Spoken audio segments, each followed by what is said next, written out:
Hi guys, කොහොමද ඔයාලට? ඔන්න ඔයාලා මේ පාර එකතු වෙලා ඉන්නේ ආකර්ෂා vlogsගේ අලුත් මාළුත් vlog එකක් බලන්න. අපි ගියා හම්බන්තොට ශ්‍රැංග්‍රීලායකට පොඩි නිවාඩුවක් ගත කරන්න. ඕන්න එහෙනම් අපි මෙතන ඉඳන් බලමු කොහොමද මේ පොඩි නිවාඩුව ගත වුනේ කියලා. ඔන්න අපි මේ විදියට මේන් ගේට් එකෙන් ඇතුල් වුණා. මේ හොටල් එකට ඇවිල්ලා තියෙන අය නම් දන්නවා ඇති මේක පුදුම ලස්සන හොටල් එකක්. ඉතින් අනිත් අයට මේකේ තියෙන ගොඩක් දේවල් මේ vlog එකෙන් බලා ගන්න පුළුවන්. මේ vlog එක බලන ඔයා ආකර්ෂා vlogs channel එකට අලුත් කෙනෙක් නම් අමතක නොකර subscribe කරන්න, ඒ වගේම like කරන්න. ඒ වගේම මේ vlog එක පුරාවට අපිත් එක්ක එකතු වෙලා ඉන්න. එතකොට මම මේ trip එක ආයේ තනියෙන් නෙමෙයි අපේ ෆැමිලි එකේ අයත් එක්ක, ඒ කියන්නේ අම්මයි තාත්තයි අයියයි මයි.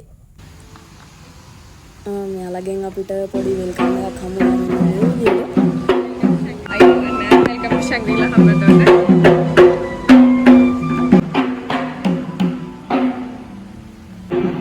ඊට පස්සේ අපිට වෙල්කම් ඩ්‍රින්ක් එක හම්බ වුණා.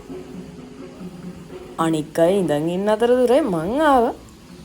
ටිකක් එතනින්ම ඉස්සරහට කොහොමද වටපිටාව කියලා බලන්න. ඉතින් මාරම ලස්සනට පේනවා.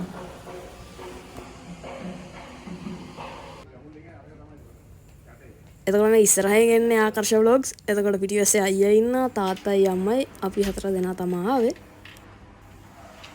රූම් එකට ගිහින් බලමු රූම් එක මොන වගේද කියලා. මේ මම හම්බන්තොට ශ්‍රැංග්‍රීලායකට ආපු දෙවනි පාර.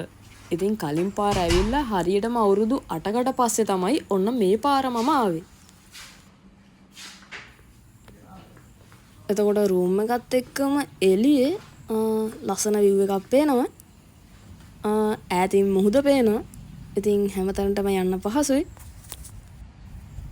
ඔන්න ආව ගමන් ටිකක් වෙලා ඉඳලා මං ඇඳුමකුත් දාගෙන පොඩ්ඩක් ගියා හොටල් එක වටේ සිරිනර වන්න. ගයිස් ඉතින් ආයි කියන්න දෙයක් නැහැ, පුදුමාකාර ලස්සනක් තමයි තියෙන්නේ.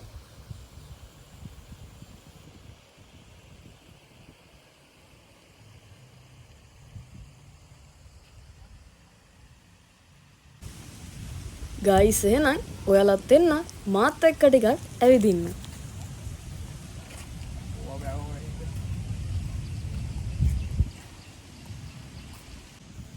අම්මයි තාත්තයි සුගඳ සාකච්ඡාවක් දාගෙන ඉන්න ASCII මාත් ගියා ඉතින් පොඩ්ඩක් එයාලට කරදර කරන්න.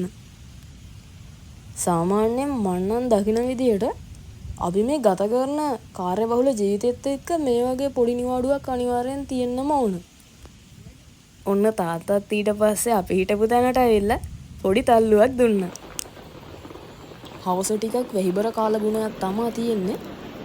ගයිස් ඔයාලට මම මේ කාර්යබහුල ජීවන රටාවක ගා පම්පෝරි යහුවට මට අනිද්දාට එක්සෑම් එකක්. ඉතින් මම පුතුත් අරන් ආවා පාඩම් කරන්න. ඊට පස්සේ දැන් පොඩි පාටියක් තිබ්බා. ඒකලත් සහභාගී වුණා.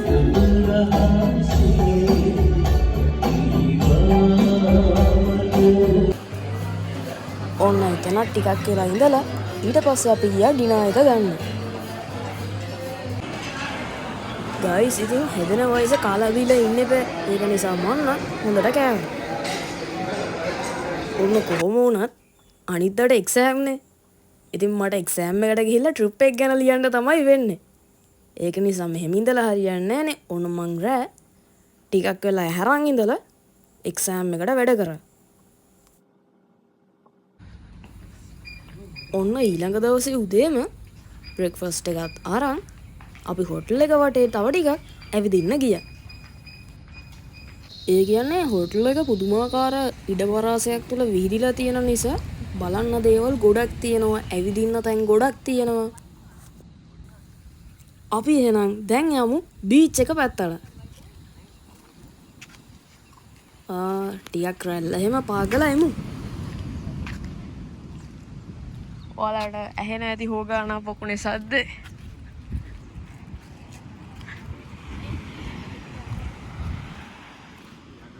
මේ පැත්තේ මේ රැල්ල සැරයි මේ රතු කොඩි දාලා තියෙන. මෙහෙම ඉතින් රතු කොඩි දාලා තිබ්බට රැල්ල පා ගන්න තියෙන ආසාවට ඔන්න මං ඉතින් ගියා ටිකක් රැල්ල පා ගන්න.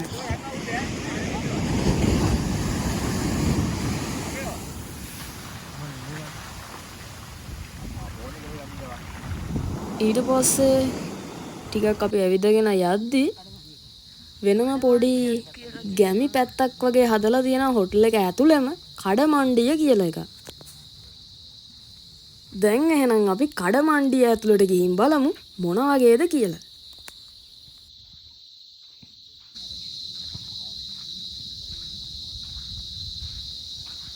ඉතින් අර ගැමි විදියට පොඩි පොඩි කඩවල් තමා ඒක ඇතුලේ තිබ්බේ. ඔන්න ඒක ඇතුලෙත් අපි ටිකක් ඇවිද්දා. ඒත් එක්කම මෙතන ඉස්සරහා ලස්සන පොකුණකුත් තිබ්බා. ඔන්න ඔය විදියට ඇවිදලා ඇවිල්ලා අම්මයි මායි මෙන්න මේ විදියට වෝටර් පෝලෝ එකට ආව සෙල්ලම් කරන්න.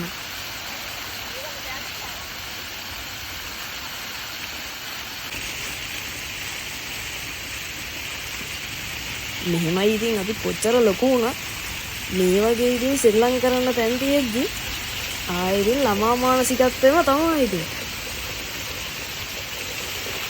ඇත්තටම මෙතනදී නම් මාරම ෆන් එකක් තමයි ගත්තේ.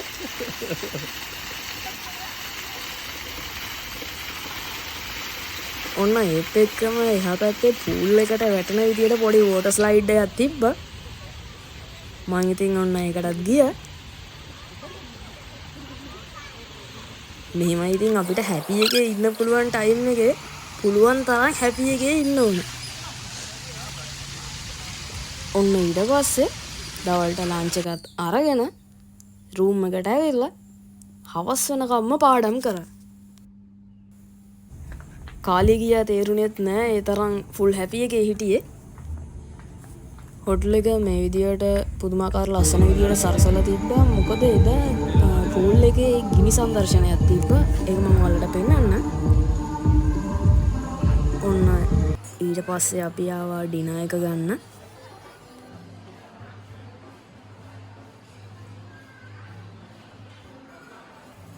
ගිනි සංදර්ශනෙත් පොඩි කොටසක් මම ඔයාලට පෙන්නන්නම්කෝ.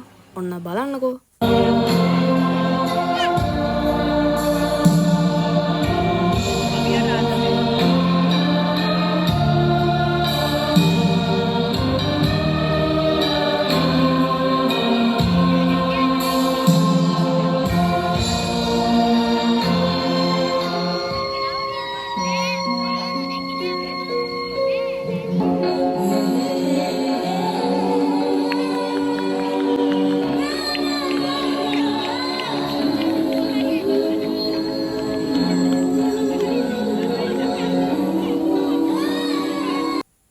එහෙනම් guys මේ vlog එක මෙතනින් ඉවරයි. අලුත් දවසක අලුත් vlog එකකින් හම්බෙමු. හැමෝටම සුබ දවසක්.